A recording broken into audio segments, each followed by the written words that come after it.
దయచేసి పోలీసులకి మీరు గౌరవించకున్నా పర్లేదు, కానీ చెడు మాత్రం మాట్లాడకండి. కొట్టుకున్న పోలీసులు కావాలి, తిట్టుకున్న పోలీసులు కావాలి, సచ్చిన పోలీసులు కావాలి. ఒకటి ఆలోచించుకోండి, సమాజంలో పోలీస్ వ్యవస్థ లేనిది సమాజం శూన్యం. ఒక్కరోజు పోలీస్ వ్యవస్థ లేదు అనుకోండి, ఆ రోజు 1000 పైగా క్రైమ్ జరుగుతుంది. ఆ క్రైమ్కి ఇక్కడ రికార్డు కూడా దొరకదు. పోలీసులకి పొగిడి కిరీటాలు పెట్టకున్నా పర్లేదు, కానీ ఒక మానవత్వంగా మాట్లాడండి. పోలీసులు ప్రతిసారి చులకన, ఇవి ఉన్నాయిగా, అన్నీ సమానంగా లేవు. అలాంటిది ఎవరో ఒకరు ఎక్కడో ఒక చోట చేసిన తప్పుని ప్రతి ఒక్క కాకి చొక్క మీద మీరు పారేస్తున్నారు. అది కరెక్ట్ కాదండి. ఈరోజు వినాయక చవితి పండుగ పూట మీరందరూ ఫ్యామిలీలతో సంతోషంగా గడుపుతూ మీ ఇంట్లలో సుఖంగా ఉన్నారు.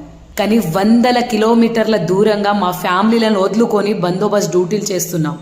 భారీ వర్షాల కారణంగా వాగులు, వంకలు, చెరువులు నిండిపోయి జనాలు కొట్టుకోపోతుంటే తన ప్రాణాలకు సైతం లెక్క చేయకుండా జనాలను కాపాడుతుంది ఎవరు? పోలీస్ వ్యవస్థ. మనం గమనిస్తున్నాము, ఎంతో మంది ఫోటోలకు ఫోజులు ఇచ్చుకుంటా గొడుగుల కింద నిలబడుతున్నారు. కానీ తన బట్టలు తడుస్తున్నాయా, ముళ్ళున్నాయా, రాళ్ళున్నాయా అని చూడకుండా వాగులలో దిగి జనాలను కాపాడుతుంది పోలీసోడే. ఎల్లవేళలా ఒకే రీతితో జనాల మధ్యలో ఉండేది పోలీసోడు. నేను నా పోలీస్ వ్యవస్థ గురించి నేను గర్వంగా చెప్పుకుంటా. ఎందుకంటే ఈరోజు నా ఫ్యామిలీని నేను 100 కిలోమీటర్ల దూరంలో వదిలిపెట్టి హైదరాబాద్లో గణేష్ బందోబస్తు డ్యూటీ చేస్తున్నా. కానీ మీరున్నారే, వీళ్ళకేంది జీతాలు తీసుకుంటున్నారు, ఉద్యోగం చేస్తున్నారంట.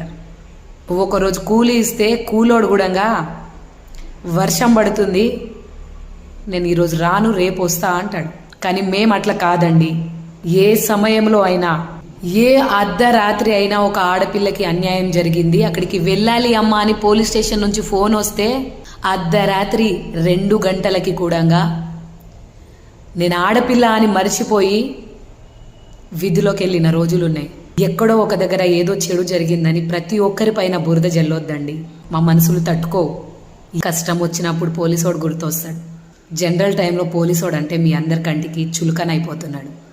కానీ మేము పడుతున్న కష్టాలు, మేము పడుతున్న అవస్థలు మీకు తెలీదు.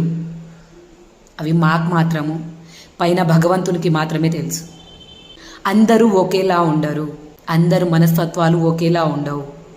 మాకు కూడా మానవత్వం ఉంది, మేము కూడా మనిషిలా